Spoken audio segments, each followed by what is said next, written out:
The illusion of the pack. The great digital fast food. Pull out your phone right now and open any social media app. Look at your followers, friends, or unread chats. To your conscious mind, this feels like connection. You are validated by hundreds of people every day. But if we step into our laboratory and look at the screens analyzing your brain chemistry, this digital triumph reveals a terrifying paradox. On our monitors, this hyper-connected world looks like the steepest decline of human socialization in history. We have created the ultimate illusion of a pack. But in reality, we have turned friendship into digital fast food. For 99% of human history, a friend was someone whose breath you could hear, whose campfire you shared, and whose physical strength could literally save your life tomorrow. Today, a friend is a sequence of pixels, a double tap on a screen, a disembodied voice in a voice note. Our evolutionary programming has been completely hijacked. Social networks didn't design platforms to make you closer to people. They designed them to mimic the neurochemical reward of a real relationship without requiring any of the actual effort. It gives you calories of attention but leaves your soul starving. We are the first generation to possess the ability to speak to anyone instantly. Yet we go to sleep feeling more isolated than a lone hunter lost in a prehistoric blizzard. This is where the anatomy of modern loneliness truly begins. If we scan the physical structure of the human brain, specifically the neocortex, the region responsible for conscious thought, we find a hard evolutionary ceiling. In the 1990s, anthropologist Dunbar discovered a direct mathematical correlation between the brain size of primates and the maximum size of their social groups. For Homo sapiens, that magic number is precisely 150. This is the Dunbar number, a biological law hardwired into your DNA. Your brain is physically incapable of maintaining stable, meaningful social relationships with more than 150 individuals. In a prehistoric tribe, this meant you knew exactly who to trust. Now, look at what modern technology does to this fragile system. When you look at an interface displaying thousands of digital connections, your neocortex faces an absolute overload.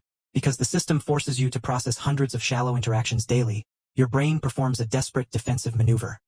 It detaches. It stops viewing these digital profiles as real humans and begins treating them as background noise. You aren't actually making more friends. You are simply diluting your limited emotional capital into microscopic drops. We are trying to run a global network on a neurological operating system designed for a small savanna campsite.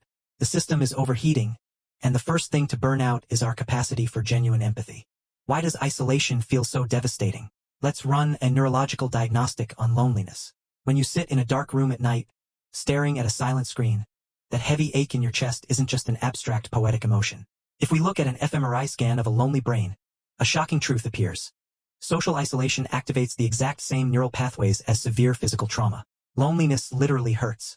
This is not a design flaw, it is an ancient survival protocol. For 300,000 years of human evolution, being separated from the group was a definitive death sentence. If a lone hunter was cast out of the tribe, they couldn't survive the night. They would instantly become food for apex predators or freeze to death in the wilderness. To prevent this, evolution developed a brutal alarm system. The moment your brain detects that your social connections are fracturing, it interprets this as an immediate threat to your physical survival. It floods your system with cortisol, spikes your blood pressure, and activates the pain matrix. The message is clear: find the pack, or you will die. But in the modern world, when that alarm goes off at 2 a.m., you cannot run out into the savannah. Instead, you reach for your phone, scroll through a sea of indifferent strangers, and the alarm keeps ringing. Human beings do not lose their capacity for friendship in a vacuum. They lose it because the physical spaces that engineered human connection have been systematically demolished. Sociologists define our lives through three essential dimensions. The first place is your home. The second place is your work or school. And then there is the third place. The third place represents the anchors of community life. The public squares, the local diners, the regular benches where people gathered with no economic transaction required. It was the vital neutral ground where you encountered the same faces day after day by pure accident. It was the space where casual recognition slowly mutated into deep, lifelong trust. Now, look at the architectural blueprint of a modern megacity. The public square has been replaced by a commercial shopping mall. The local courtyard has been paved over for a private parking lot. The open bench has been redesigned with hostile architecture to prevent anyone from lingering. Modern urban capitalism hates spaces where you don't spend money. We have engineered a hyper-efficient world where you are expected to move cleanly from your isolated apartment box, inside your isolated metal car, straight to your isolated office cubicle. We have built an environment that makes accidental friendship physically impossible, turning our cities into massive monuments of structural loneliness. The crisis of modern loneliness is not an accident of technology. It is the logical conclusion of our ideological choices. For the last 2 centuries, humanity has chased one ultimate goal above all else: absolute individual independence. We wanted to build a world where we never had to depend on the whims of a neighbor, the judgment of a tribe, or the permission of a community. We achieved it. Today, if your car breaks down, you don't ask a friend. You call a commercial service. If you need food, you don't cook with a family, you tap a screen. Money and technology have allowed us to buy our way out of human interdependence. We have successfully cut the invisible social ropes that used to bind us to those around us. But this absolute autonomy came with a devastating hidden cost.